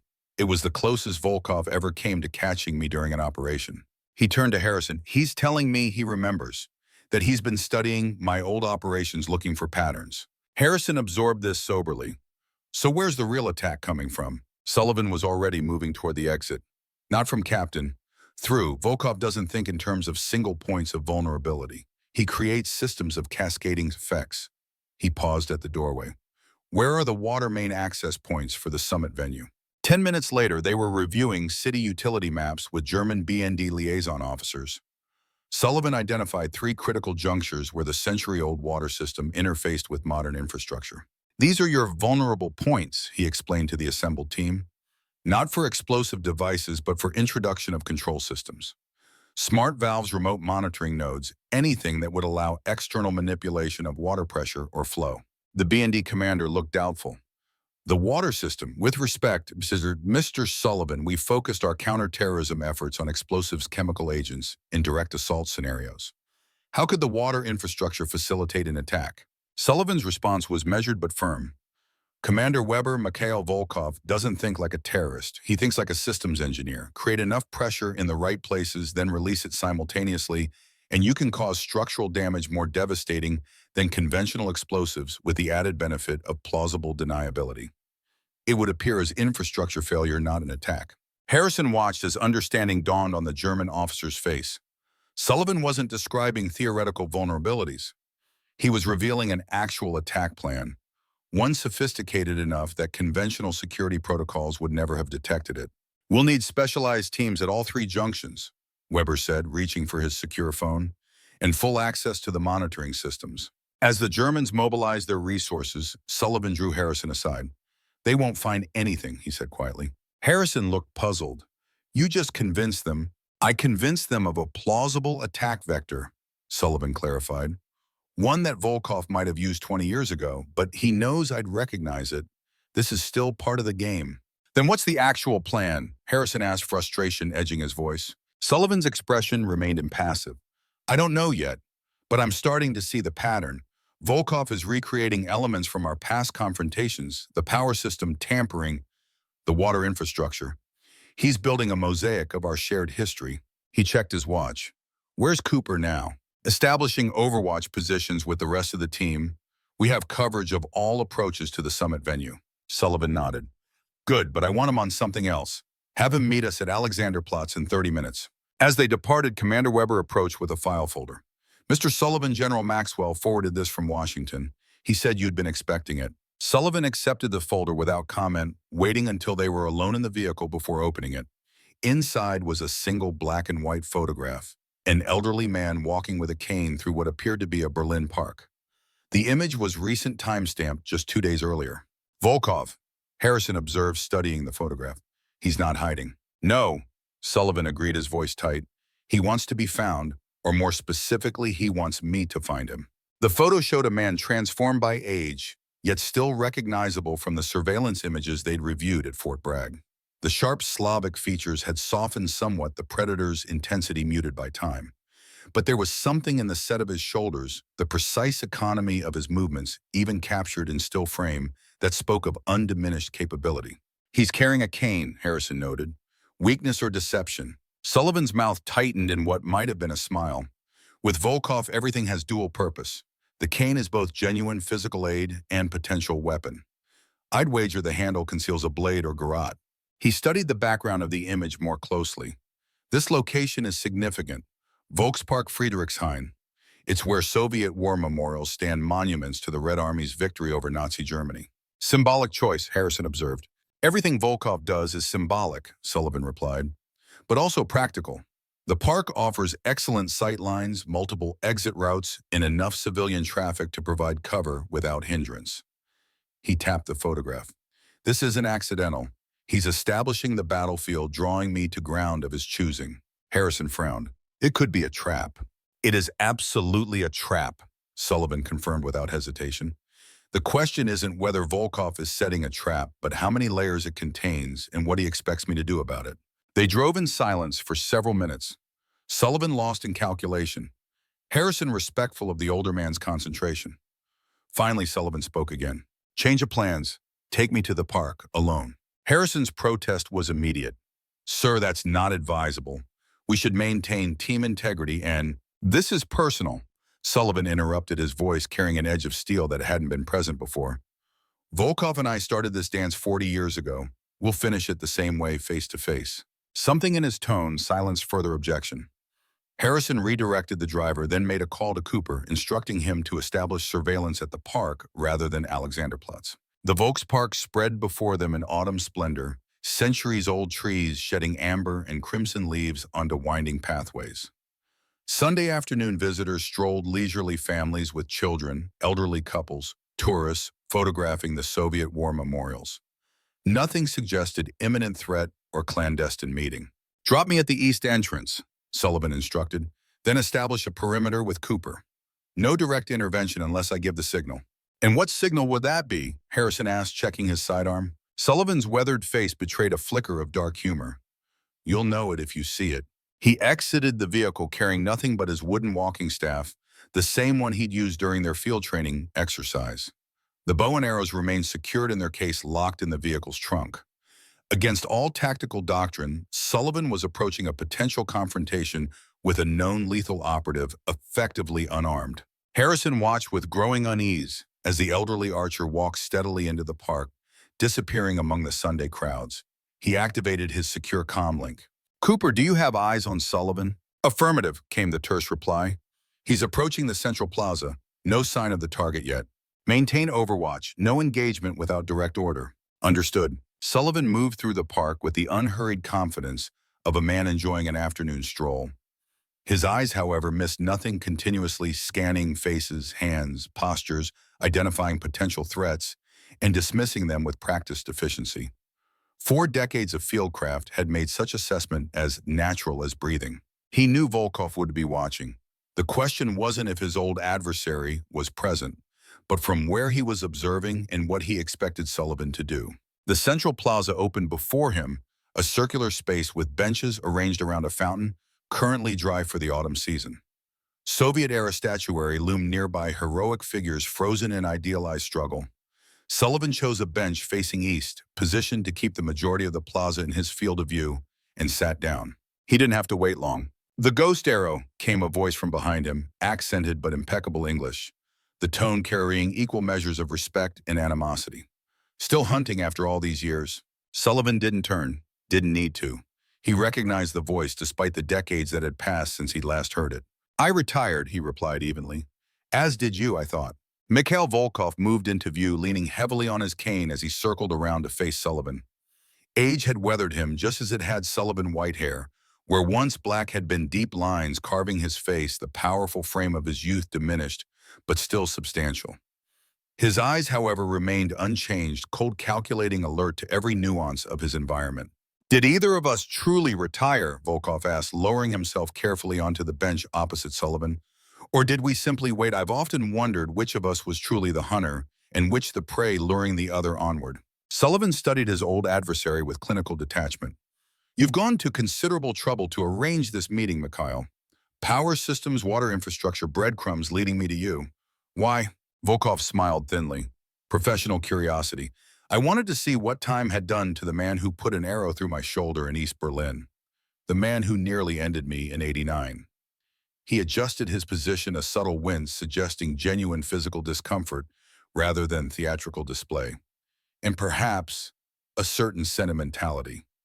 We are the last, you and I. The final remnants of a shadow war most people never knew existed. Spare me the nostalgia, Sullivan replied, his voice hardening. You're planning an attack on the summit, using Korzakov as your instrument, but your signature is all over the operation. Multiple vectors, redundant systems, psychological warfare combined with physical threat. The Russian's smile widened fractionally. You always did understand my methods better than anyone. It made you a worthy opponent. I'm not here to reminisce, I'm here to stop you. And how will you do that? Volkov asked, genuine curiosity in his tone. We are old men now, Walter. Our governments have moved on. The world we operated in no longer exists. Even our special talents have been rendered obsolete by technology. He gestured subtly toward the surrounding park. Your young sniper, Cooper, isn't it, is watching us now from the museum rooftop to the north. Captain Harrison has established a perimeter with the others. German BND agents are scattered throughout the crowd. All that firepower, all that technology focused on two relics having a conversation in the park. Sullivan's expression remained impassive. Of course Volkov had identified their surveillance. He would have expected nothing less. Technology doesn't make us obsolete, Sullivan countered. It makes us invisible. No one believes men like us still exist. That's always been our greatest advantage. Volkov nodded appreciatively. Well said, and that is precisely why this operation will succeed where more conventional approaches would fail. No one is looking for the kind of threat we represent. I am. Yes, Volkov acknowledged. You are, which is why you are here and why I arranged this meeting. He leaned forward slightly. I respect you too much to deny you the truth, Walter. The attack begins in 3 hours. It cannot be stopped. The preparations were completed weeks ago. Korzakov's team is already in position. Even if you neutralize me this moment, the operation would proceed. Sullivan's pale eyes narrowed. Then why reveal yourself? Why create a trail that would lead me to you? For the first time, something like genuine emotion crossed Volkov's face, a complex mixture of respect, regret, and resolute purpose. Because you deserve to understand. In Berlin, 1989, you spared my life when you had every opportunity, every reason to take it. A moment of humanity in an inhuman profession. I have carried that debt for 30 years. He straightened slightly on the bench. The debt will be repaid today. You will understand the full scope of the operation. You will appreciate its elegance. And then you will have exactly one chance to mitigate its consequences, not to prevent it, but to contain it. At what cost? Sullivan asked, his voice dropping to barely above a whisper. Volkov's gaze remained steady. The same cost our profession has always demanded. One life exchanged for many. Understanding dawned in Sullivan's eyes. Your endgame isn't the summit, it's me. It has always been you, Volkov confirmed. From that first arrow in East Berlin to our final confrontation at the wall, always you. He reached slowly into his jacket, a movement deliberately telegraphed to avoid triggering the snipers watching them, and withdrew a small leather case. The complete operational plans, timing placement, fail-safes, contingencies, everything you need. Sullivan made no move to take the offered package. Why would you compromise your own operation? Because it serves its true purpose, regardless, Volkov replied. If you use this information, you can save the diplomats, prevent the international incident. But to do so, you will have to place yourself in a position from which there is no extraction, a one-way mission. The implication hung in the air between them, decades of operational calculus distilled to a single brutal equation. And if I refuse, Sullivan asked, though both men knew it wasn't a genuine question. Volkov's smile returned, but there was no warmth in it. Then people die, alliances fracture, and you live the remainder of your days knowing you could have prevented it. We both know which outcome Walter Sullivan, the man I've studied for 40 years, would choose. He set the leather case on the bench between them. 3 hours, Walter. That's how much time you have. With that, Volkov rose steadily to his feet, leaning on his cane. For what it's worth, I considered it an honor to have you as an adversary. Few men have ever understood me as completely as you did. Sullivan remained seated, his expression unreadable. You engineered all of this, the summit attack, Korsakov, the breadcrumb trail, just to create a scenario where I would sacrifice myself. I engineered a fitting end for the last two practitioners of a dying art, Volkov corrected. Elegant, purposeful, and inevitable, just as our craft always was. Without waiting for a response, the Russian turned and walked away, his cane tapping a steady rhythm on the cobblestones. Sullivan made no move to follow, knowing with absolute certainty that multiple fail-safes would ensure Volkov's safe departure regardless of any action he might take. Harrison's voice crackled in his earpiece. Sir, do we take him? No, Sullivan replied firmly. Let him go. But he's the mastermind behind... Let him go, Sullivan repeated. I have what we need. He picked up the leather case, feeling its weight, the burden of decision it represented. Inside would be the truth, and with it the price of salvation. Cooper's voice came next. Sir, I had him in my sights the whole time. Clean shot. Why didn't you give the signal? Sullivan rose from the bench, scanning the rooftops, until he located Cooper's position. Even at this distance, he could sense the young sniper's frustration. Because this isn't about Volkov anymore, he replied. It's about what comes next.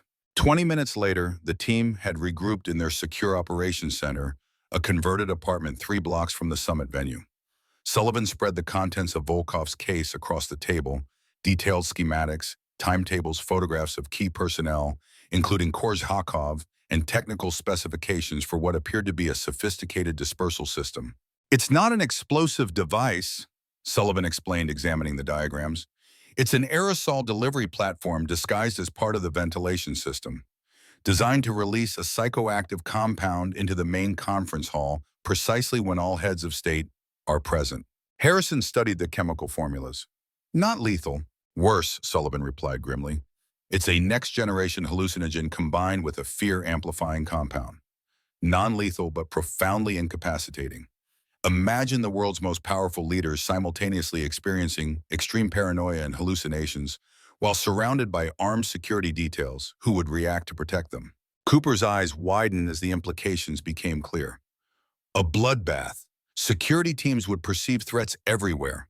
They'd open fire on each other, on staff, on imagined assailants. And in the confusion, Martinez added, Korsakov's team would eliminate specific targets, making those deaths appear part of the general chaos. Sullivan nodded. Classic Volkov methodology. The physical attack is merely prelude to the psychological operation. The real damage would come afterward, irrevocable breakdown of trust between nations, accusations of complicity, conspiracy theories that would persist for generations. Harrison leaned over the schematics. Can we neutralize the delivery system? Yes, Sullivan confirmed. It's located here. He indicated a maintenance shaft that connected to the ventilation system. But it's rigged with redundancies and fail-safes. Any conventional approach would trigger premature release. Cooper studied the technical specifications. So what's the solution? Sullivan met his gaze steadily. Someone has to manually override the system from inside the shaft. There's no remote option, no technological workaround. Direct intervention is the only guarantee. The implication hung heavy in the air. Harrison broke the silence. That's a suicide mission. The maintenance shaft is directly below the conference hall. There's no extraction route, and the chemical release would be concentrated at that point. Yes, Sullivan acknowledged simply. Cooper's expression shifted from professional assessment to personal concern. Sir, there has to be another way. We have 3 hours. We could develop a containment protocol, bring in CBRN specialists. There is no other way, Sullivan interrupted gently. That's why Volkov designed it this way. He knew exactly what he was doing, creating a scenario where the only solution is the one he intended all along. Understanding dawned on Harrison's face. He wants you in that shaft.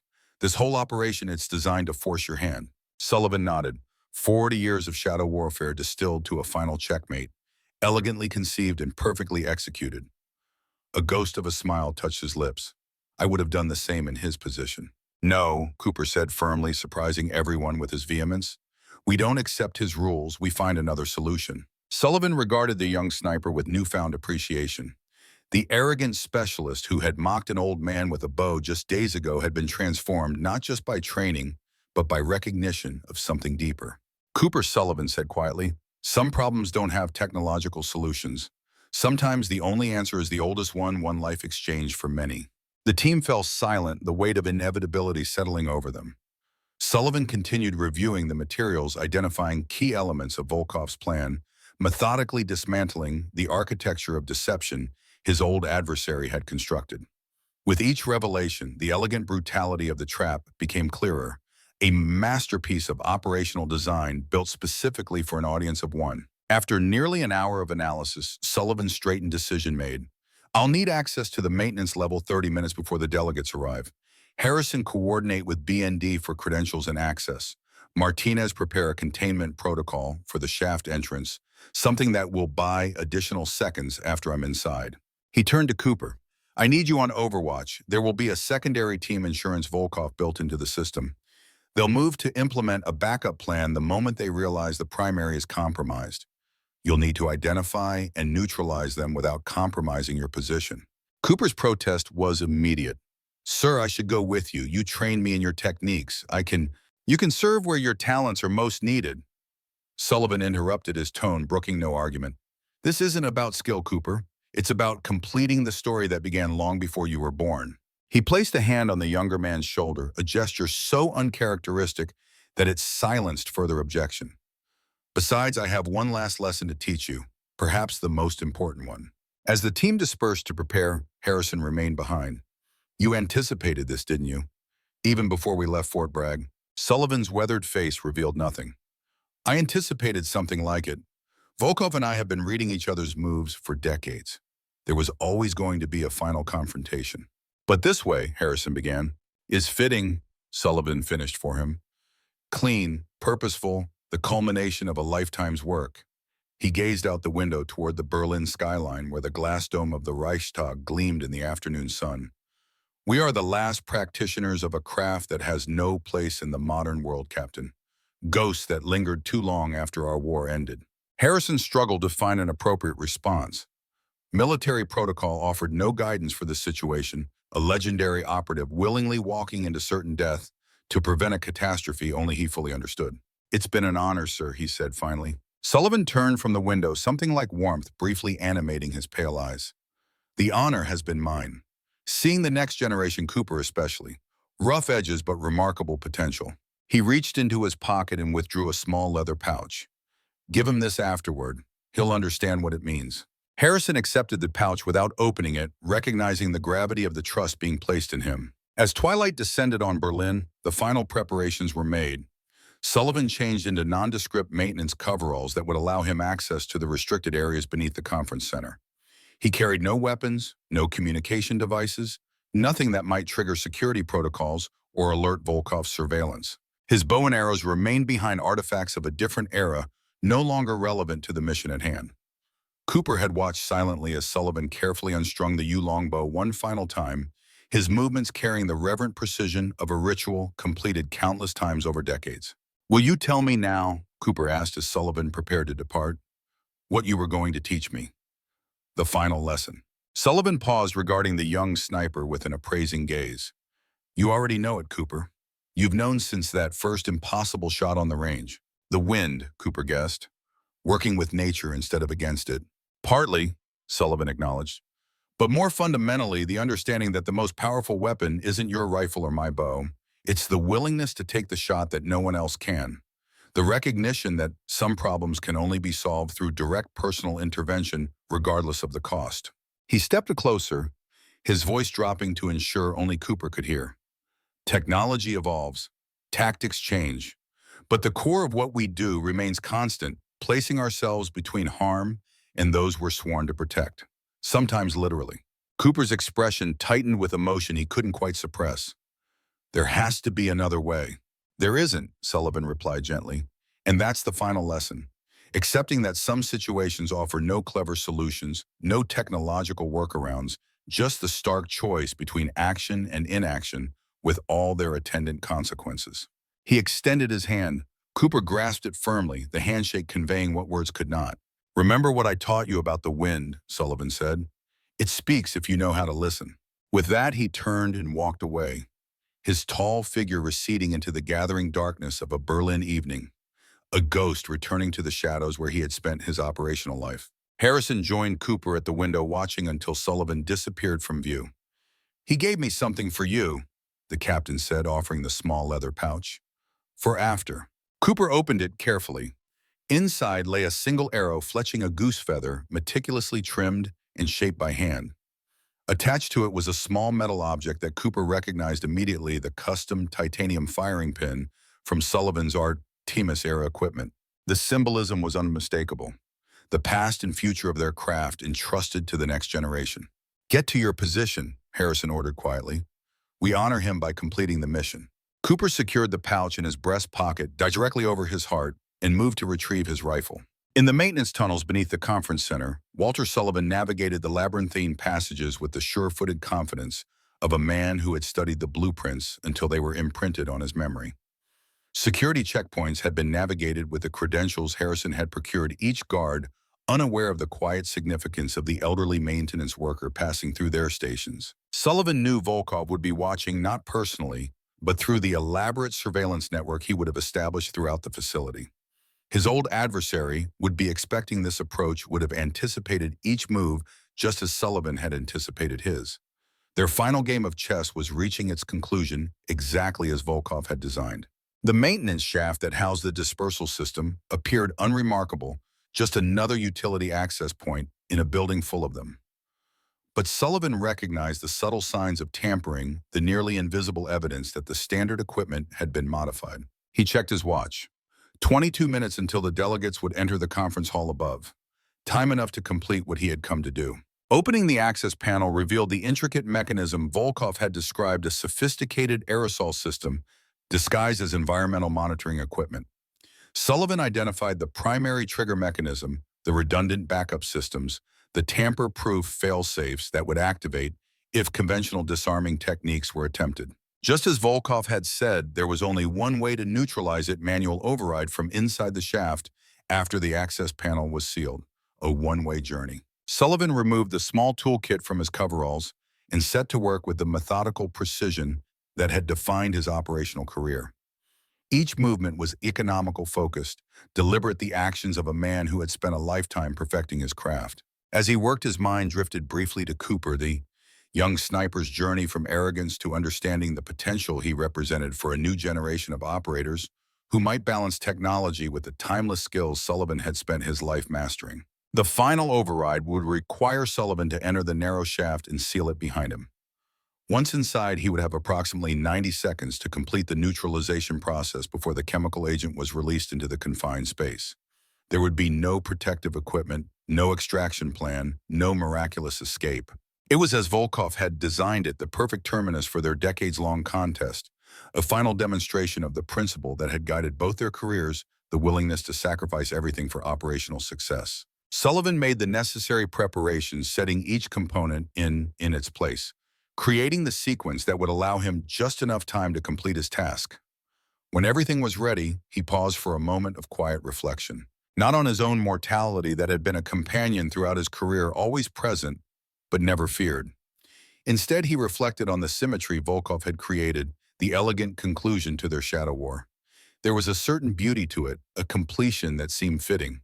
In their own one, they had been partners as much as adversaries, defining each other through decades of invisible conflict. Sullivan allowed himself a small smile.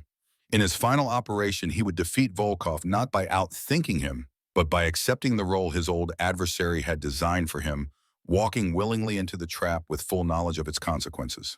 He activated his comm unit one final time. "Cooper, are you in position?" Affirmative, came the reply, the young sniper's voice steady despite the emotion Sullivan could sense behind it. I have overwatch of all approaches. No sign of Korzakov's team yet. They'll come, Sullivan assured him. Watch for movement patterns that don't align with the security protocols. Volkov trains his people to hide in plain sight, becoming part of the background until the moment they activate. Understood. A brief hesitation then. Sir, it's been an honor. Sullivan's weathered face softened momentarily. The honor has been mine, specialist. Now focus on your mission. The wind is shifting from the northeast. Adjust accordingly. He deactivated the comm before Cooper could respond, returning it to his pocket. No further communications would be necessary. Each man knew his role and what would follow. Sullivan took a deep breath, centering himself just as he had before every critical operation of his long career. Then, with the same fluid economy of movement that had characterized his archery, he entered the maintenance shaft and pulled the access panel closed behind him. The locking mechanism engaged with a soft click that echoed in the confined space. Above him, he could hear the murmur of activity as the conference hall prepared to receive its distinguished guests. Heads of state and their entourages, diplomats, and security details, all unaware of the shadow war being concluded beneath their feet. Sullivan's hands moved with practiced precision, disengaging each component of the dispersal system in the exact sequence required. The chemical agent's delivery mechanism was a masterpiece of engineering, exactly the kind of elegant, multi-layered design he would have expected from Volkov. As he worked, a sense of profound calm settled over him. This was what he had been trained for, what his entire operational life had prepared him to do. One final mission, one final shot, not with arrow or bullet, but with the deliberate application of skill and sacrifice. Through the small ventilation grate above his head, Sullivan could see movement in the conference hall as the first delegates began to arrive.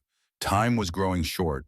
He reached the final failsafe, a mechanism that, once disabled, would trigger the immediate release of the chemical agent into the shaft. There would be no time for extraction, no possibility of survival. Just enough seconds to confirm the neutralization was complete. Sullivan paused, hand hovering over the component. In that moment, he thought not of Volkov or their decades-long contest, but of Cooper, the reluctant heir to a tradition that had defined Sullivan's life. He hoped the young sniper would understand the legacy being passed to him, would find the balance between technology and instinct that would define the next generation of their craft. With that final thought, Walter Sullivan, the Ghost Arrow, last of the Artemis operatives, completed his mission the same way he had begun his career, with quiet competence and unflinching resolve. In his earpiece, Cooper heard the soft click of Sullivan's comm unit deactivating. He understood the significance immediately. From his overwatch position on a rooftop overlooking the conference center's main entrance, he adjusted his scope minutely to compensate for the wind shift Sullivan had noted, his final gift of wisdom. Through the precision optics, Cooper scanned the gathering crowd below. Security personnel, media representatives, diplomatic staff, each following predictable patterns of movement. Then, just as Sullivan had taught him, he spotted the anomaly, a figure moving with subtly different purpose, a rhythm that didn't quite match the flow around him. Cooper recognized him from the briefing materials. Alexei Korzakov, Volkov's instrument, the visible face of the invisible architect. Without hesitation, Cooper aligned his shot, not based on calculation or technology, but on the integrated awareness Sullivan had cultivated in him, feeling the wind, sensing the subtle harmonies of distance and time, becoming one with the environment rather than imposing his will upon it.